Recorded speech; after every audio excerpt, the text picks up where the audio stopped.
Thank you to Zone Chairperson Ana Corina Eitan for the kind introduction. To the presiding officer this evening and Charter President Nemesis Aldreus Dax Lavinia, sponsoring club presidents, Magdalena Pintong Pilak Lions Club, led by President Dr. Rosemary Sabado, co-sponsoring clubs, Santa Cruz Cabecera Lions Club Charter President Nina Pamatmat, and San Pablo City Emerald Lions Club President Maria Teresa Mini Del Rio. To our immediate past district governor, Rodante Ramos Bico, and multiple district LCAF coordinator PDG Wendy Bico. First Vice Governor Apolinario Cortez. Second Vice Governor Imelda F. Pechera. Global Membership Team Coordinator and past district governor Maria Susan Toby Antiporda. Past district governor and district greeter Procesa B. Peña, District Auditor and past District Governor Ana Marie D. Palyasigi. I'd also like to greet a member of the Municipal Council of Santa Cruz, Laguna, the Honorable and now fellow Lion Trophy Tolentino. At sa lahat ho ng ating mga visiting Lions Clubs, members of the District Cabinet, I'd also like to introduce to you a friend of mine na nalaman ko lamang actually kahapon na narito siya sa Manila. She hails from the Cebu Downtown Lions Club of District 301B2. Let's all give a warm welcome to past Cabinet Treasurer Lion Esther Yu. To all Lions of Laguna B region, fellow Lions, guests, at higit sa lahat to the officers and members, charter officers and charter members of the Santa Cruz Primero Lions Club, isang mapagpala at magandang gabi ho sa ating lahat. Una sa lahat, nararapat lang na ako'y humingi ng paumanhin, subalit ito'y bawal gawin. Na medyo ang inyong lingkod ay parang dinaanan ko na yata ang buong traffic ng Pilipinas papunta ho dito.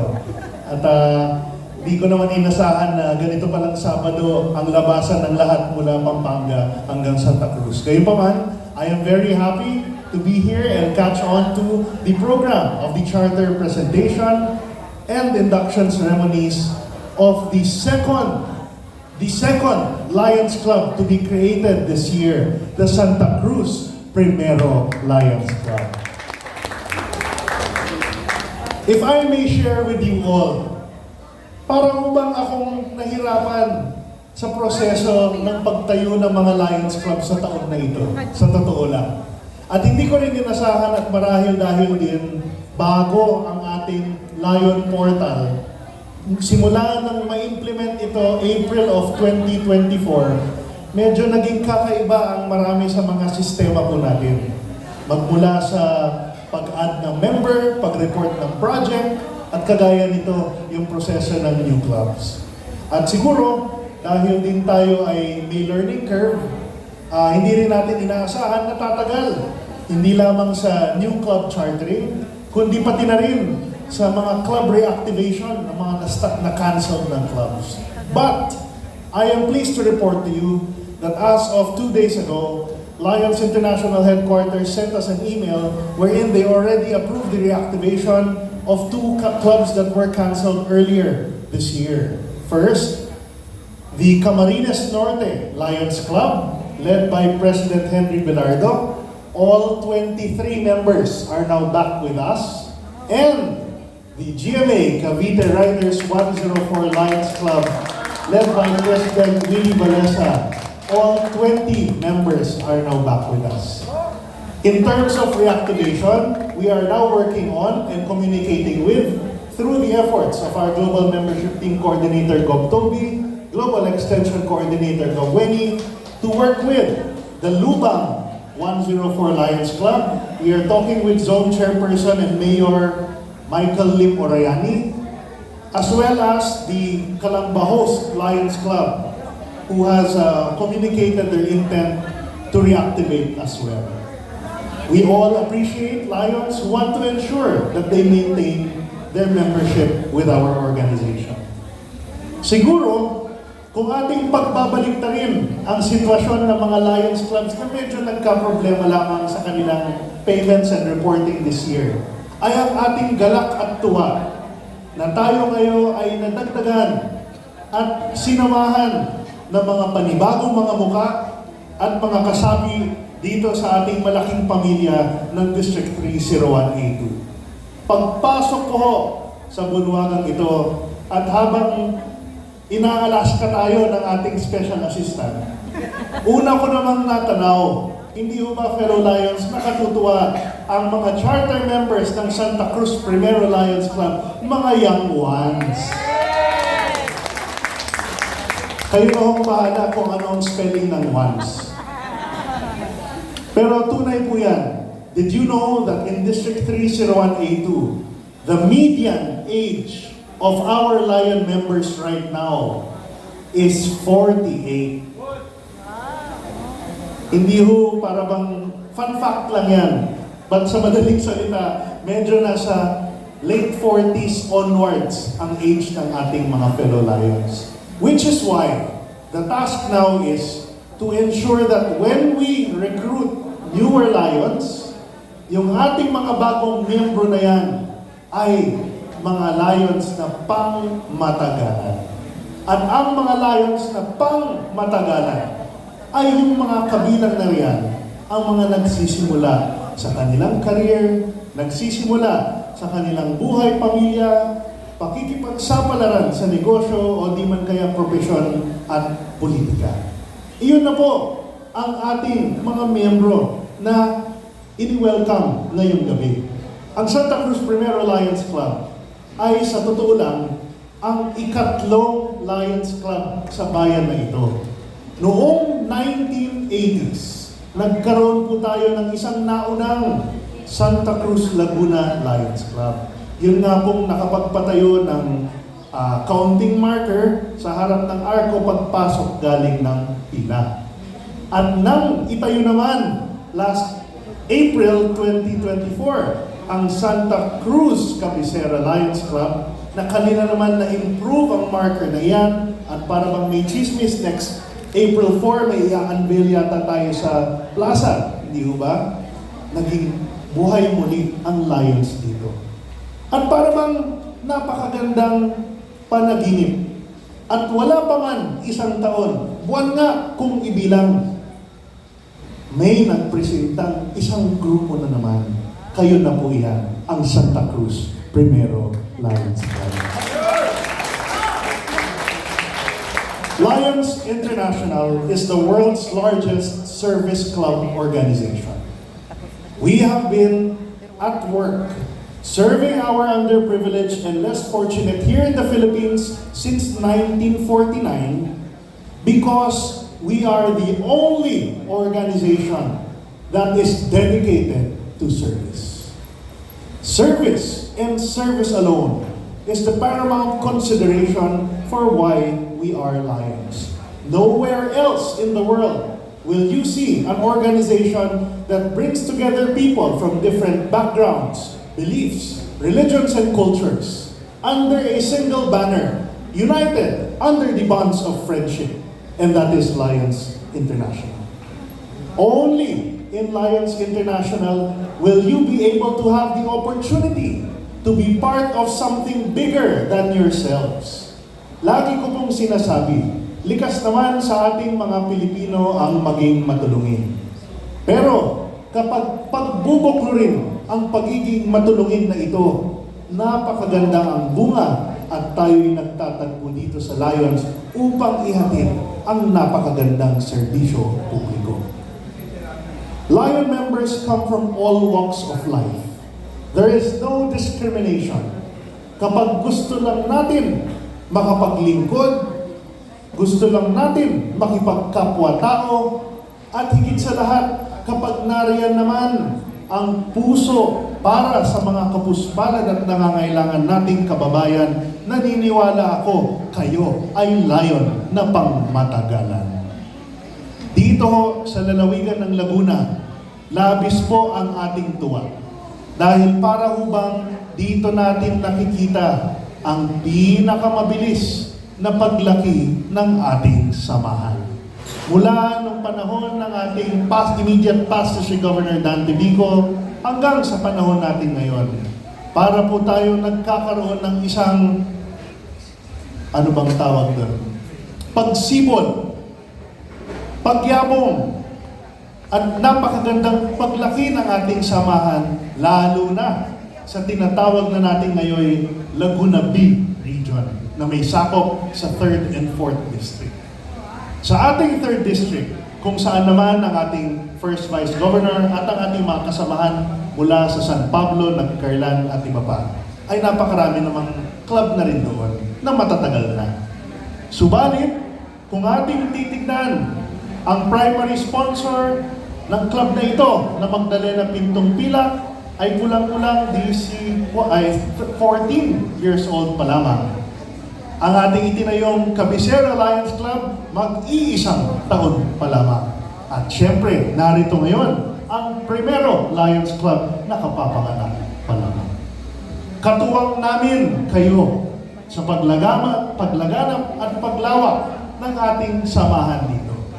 At natutuwa ako na nakakatanggap ng mga update mula sa ating Region Chairperson Dandino Nino Ambray, Zone Chairperson Hilda Tapongot, na para bang may marites sa akin.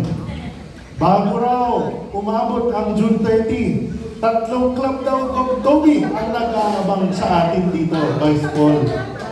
Isa sa ating kausap, si Mayor Vince ng Pakil at Pangil.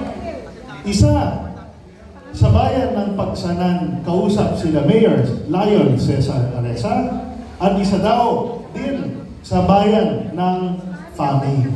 So ating pagkakabuhin, kasama ang ating Global Membership and Global Extension Team na may hatid sa lalong madaling panahon na walang kapagod-pagod ang mga orientation at lalo na ang mga charter presentation nila.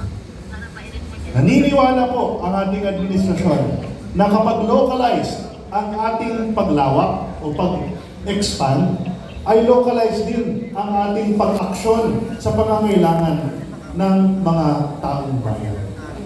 Paano ho ba makakatulong ang isang Lions Club sa isang napakalayong nayon kung yun naman ay una walang club na nga doon at hindi naman natin bihirang napupuntahan? So, we are looking for new opportunities here in Laguna B to charter new clubs in towns that are underserved or can be served better. And we are very hopeful for the delivery of these newer clubs. Pangalawa, nais ko rin ng pagpasalamatan ang Santa Cruz Primero Lions Club Charter President Dax Lavinia.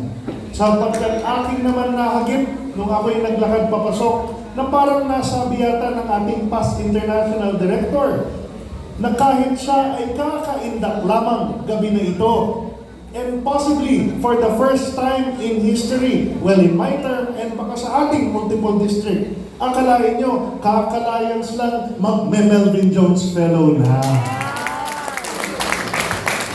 Kasunod po yan ng Charter President din ng Santa Cruz Cabecera Lions Club, Nina Pamatmat, hindi rin pinatagal. Buwan lamang ang binilang, nag-Melvin Jones din. At kasunod din po yan, kaka-induction lang ng Magdalena Pintong Pilak, how many members ang nagbigay ng $50, $100, and $200 bilang pakikiisa sa pagsuporta ng ating tinatawag na Lions Clubs International Foundation. Lions Clubs International Foundation is the backbone of service of Lions. We support LCIF because LCIF supports Lions.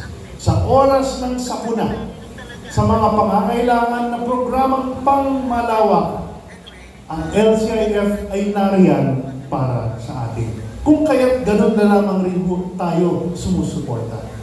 At nakaluluwag ho sa damdamin at panatag tayong sumusuporta sa LCIF dahil ang LCIF bukod tangi ang worldwide foundation na po pwedeng tumanggap 100% ng ating mga donasyon na 100% din lalabas sa mga programa at proyekto. Wala pong nare-retain for administrative expenses or maintenance dahil sa magandang patakbo ng Lions International, covered na po ng ating tinatawag na international dues ang pangangailangang organizational ng LCIF. Patuloy po ang paghikayat ng inyong lingkod na ating pong suportahan ang LCIF. Ako ho, nung nagte-training ako para maging governor sa Melbourne, Australia, abay tinawag ko ako, kinento ko nga sa ating mga vice ko. District Governor Flores of the Philippines, tayo, tindig! Last Lion Year, 2023-2024, your immediate past District Governor Rodan Tibico has amassed a collection of $186,000 US. Gawin, pumalakpak sila. Ang segue dyan, ang sinabi sa akin na sumunod. Because that is the collection last Lion Year, Governor Flores, you must increase your donations by 10%. Patay tayo dyan. Because an increase in 10% now equates to a donation cumulative of $206,000 US. In pesos, 11.8 million pesos. Pero naniniwala ho ako, walang problemang hindi natin kayang higitaw. Walang suliranin na hindi natin kayang lampasan kapag tayo ay nagbibigkis at nagtutulungan. Sa makatuwid ng inireport sa ating State Council of Governors meeting nung nakaraang Lunes in behalf of our MDLCIF coordinator, I am pleased to report to you that as of now, our district stands at around $120,000 US. Palakpakan naman po yan. At dadagdagan na ako ng isa pang libo ngayong gabi dahil sa ating Charter President, Kapitan Dax Lavinia MJF. Patuloy po ang aking paghikayat sa inyo na suportahan ang ating foundation. Lumalawak at lumalaki at kumaganda ang ating nahahatid na serbisyo dahil tayo rin naman ay tumutulong sa foundation na ito. Yan na po ang aking segue dahil nais ko po tawagin at hindi ko na ho pakakabahin ang aking sasabihin. I'd like to ask our multiple district LCIF coordinator, PDG Wendy Bico, to please join me here. I'd like to ask our cabinet or deputy cabinet secretary to please assist me in awarding the LCIF Presidential Supporter Pins for our newest donor, or rather our District Administrator, Aida.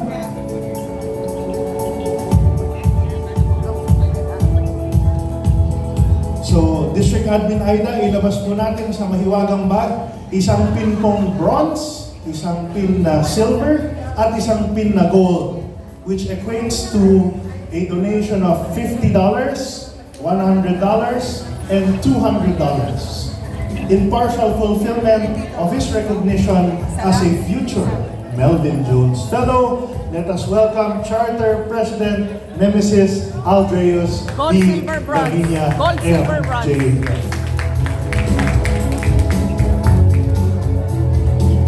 Tig-isa, gold, silver, bronze.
Gomweni at Charter President Dax, mananatili mo muna tayo dito dahil merong naggulong sa aking tabi dito na mayroong mga magsa-spot donation ng mga charter members. At para bang na-inspire, tumulong din sa ating foundation. I'd like to call on Dr. Abdiel Balala. Spot donation, $50, bronze. Bronze. Tuloy-tuloy natin tawagin. Kasunod riyan for another spot donation, Lion Jocelyn Del Mundo. $50, bronze.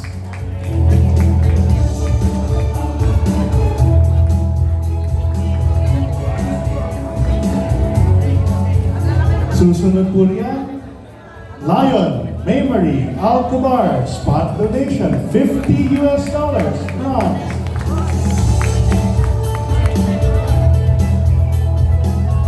Followed by Lion Mayrina San Luis, spot donation, $50, bronze.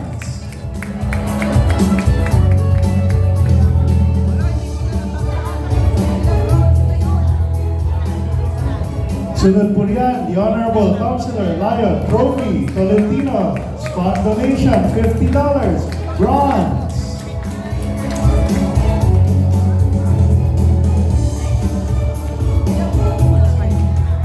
At kasunod po riyan, Lion Tom Alvarado, spot donation, $50, bronze.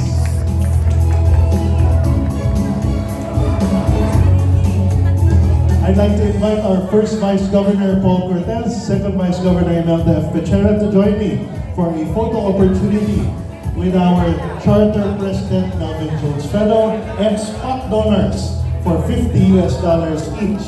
So ilan na po ito?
Gobweni, baka naman, at para bang meron na inspire muli, Lion Jocelyn Del Mundo, $100, spot donation, silver.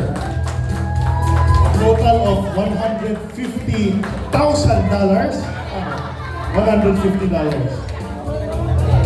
And Gobweni, dalawa na po, dahil isa rin, $100 spot donation, Dr. Abdiel Balala, silver.